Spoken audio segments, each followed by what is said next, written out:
السلام عليكم ورحمة الله وبركاته. ازيكم حبايبي؟ عاملين ايه؟ يا رب حبايبي تكونوا بخير. برج الجدي حبايب قلبي، صفوا النية كده، اتفاعلوا بالخير تجدوه، طلعوا الطاقة السلبية، صلوا على الحبيب وكمان استغفروا.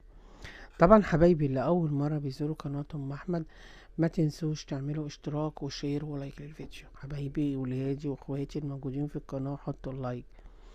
طبعا حبايبي لازم يكون عندنا يقين وثقة في الله وحده، انه لا يعلم الغيب الا الله، لا اله الا الله، ان محمد رسول الله، لا حول ولا قوة الا بالله. انت ما شاء الله، الفترة اللي كانت عصيبة ومريتوا بيها دي الفترة اللي فاتت ان اوان انها تنتهي. يعني الكعكاع والضغوطات والضغط النفسي، انت هتبدأ تخرج، هتنتهي. عندك الفترة صعبة، فترة انت عانيت منها جدا، كانت ضغط عليك. كمان انت كنت بتخرج من مشكلة تخش في التانية، تخش في التالتة، فانت استويت ما فيه الكفاية. زي ما بيقولوا كده، استويت ما فيه الكفاية. انتوا عندكوا طاقة حلوة جدا، عندكوا انفراجة بعد ما كانت ضغوط ومصاعب وحزن، وكانت حاجة ضغط عليك. انت ما شاء الله، فانت الفترة الجاية دي ربنا هيجعلها فترة الهنا والسعادة عليك، وبإذن رب العالمين هتكون فترة، يعني سبحان الله. كان عندك في حاجات واقفة، لكن عندك كان في مشاكل، وكان عندك أمور واقفة. انت أمور المتوقفة دي، انت على بعد خطوات هيكون عندك كل حاجة ترجع تاني، كأنك كده عجلة الحظ هترجع لك تاني، هتبدأ ترجع لك من تاني، هتكون بداية لحياة جديدة، حياة سعيدة. التفاصيل بتاعتك هتكون أحسن، وهيكون عندك أحداث جديد. لا إله إلا الله. انت عندك في عوض لقلبك، عوض كده هيكبر قلبك وهيطبطب على قلبك.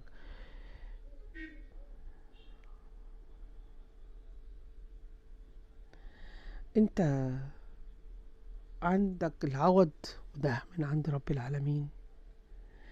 كمان انت خلاص هتقول المشاكل بقى خلاص تعبت، باي باي بقى، واقفل بابك بقى على المشاكل، لان الحياة السعيدة هتجيلك، هتبقى مفيهاش اي مشاكل.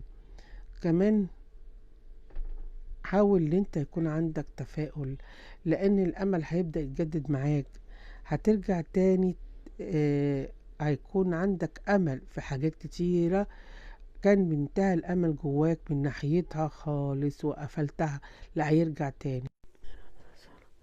كان عندكم في سفر كان متأخر، وده هيتأخر شوية، لان انتوا هتبدأوا تحطوا رجل على رجل.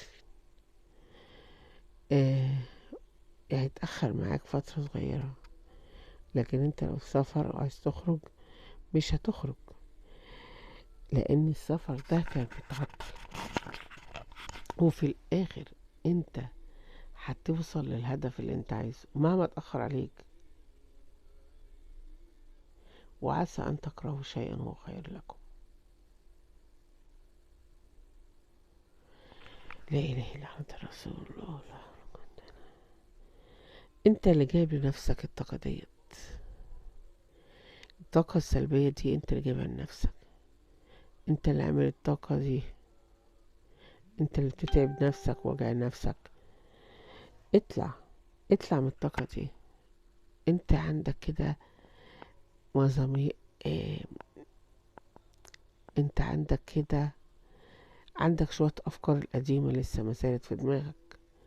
انت هين عليك ان انت تطلع، وكمان ده مأثر عليك وعلى دماغك.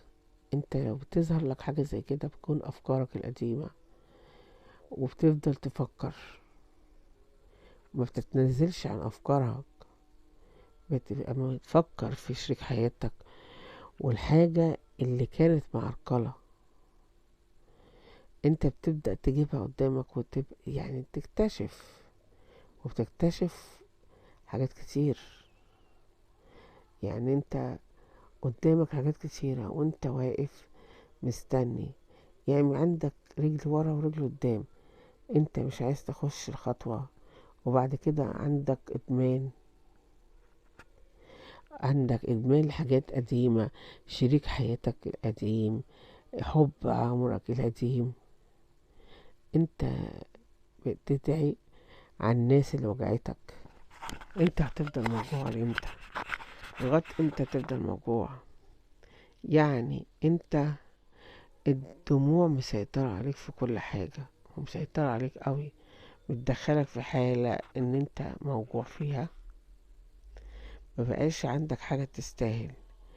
انتوا من الناس اللي هي ما بتحط وهتفضل بقى تعيد في شريط حياتك. علاقة كانت فاشلة في حياتك، او واحدة انفصلت من كام وتقولوا ان هو اذانا. بصوا الهدف قدامكم، ما تحاولوش ان انتوا تهزموا نفسكم.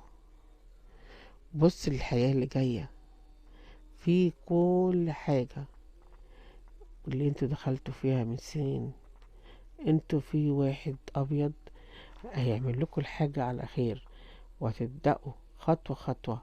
لو كان في علاقة فاشلة في حياتكم، لو العلاقة الفاشلة موجودة في حياتك، انت سيبها، او انت على وشك ان انت تسيبها.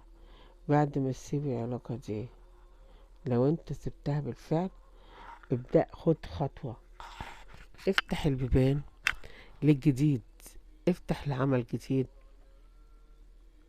انت اتجرحت في شغلك، افتح اه طاقتك لشيء جديد.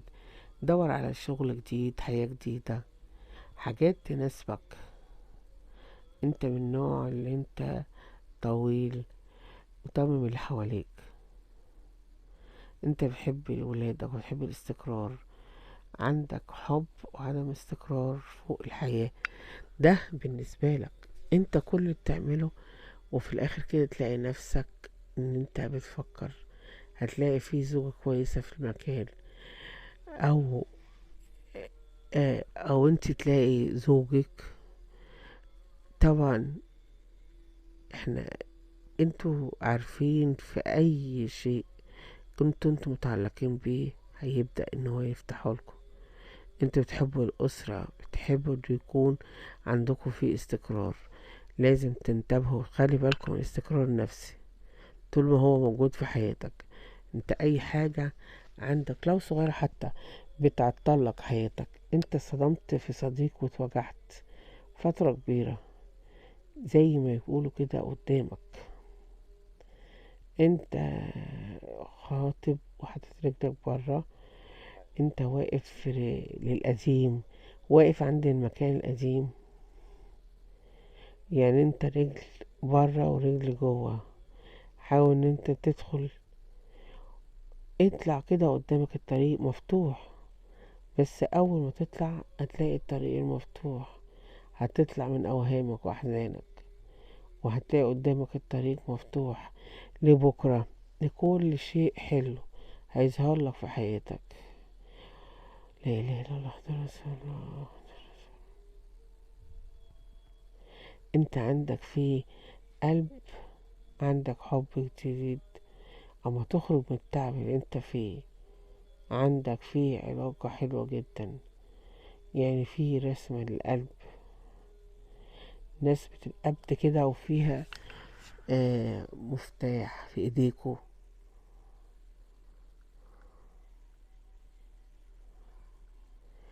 لا اله الا رسول الله. انتوا عندكوا جواكوا كده في قلب، وكمان الر- القلب ده مقفول مفتاح. انت عايز تخرج من الطاقة السلبية اللي عندك، سواء كان عندكوا حاجة قديمة أو خيانة قديمة، عندك علاقة كانت وحشة، صديق السوء عمل معاك حاجة وحشة ووجعك وتعبك اللي انت فيها النهاردة دي، عايز تخرج والطريق مفتوح قدامك، في عندك قلب كبير مستنيك، في حاجة كويسة مستنيك، في عندكوا مفتاح تفتحه عشان الطاقة تكون معاك. لما انت هترفض الحاجة دي هتقول هي جات من عند ربنا، من جاية من عند ربنا، يعني انت لازم تتعب. انت اذا مفيش حد هيطلعها، انت رجلك بتثبتها في الحركة في الشيء القديم، والرجل التانية بتكون بره. فانت عايز كده تفوت وتنط، ياريت تهدى عن نفسك. عندك في طاقة، في ورق، وانت مستني قاعد كده بتترقب ان الورقة دي تجيلك، يا يكون او ممكن يكون عقد اي حاجة او فك شراكة. فالورق ده مستنيه، في حاجز بينك وبين اهلك، حاجز بين ورقة السفر او ورقة عايزاكوا بقى كده تقربوا ربنا وتدعوا وتصلوا عشان ربنا يفتح لكم الطريق في الحاجة اللي انتوا نفسكوا فيها. لا اله الا الله محمد رسول الله. يعني ربنا كده هينور بصيرتكم. انت محتاج ان انت يكون عندك دعوات، لان ربنا يفك كربك. عندك كده تحس بخنقة مش قادر تتحمل، فانت محتاج ان انت تخرج من الطاقة دي وتفك عن نفسك. يعني في حاجة انت عملتها دي بينك وبين نفسك. لا اله الا الله محمد رسول الله. في عندك امور هتتصلح باذن الله، في صلح بينك وبين حد، الحد ده من دمك، يعني مش قريب لك قوي بس هو تبعك.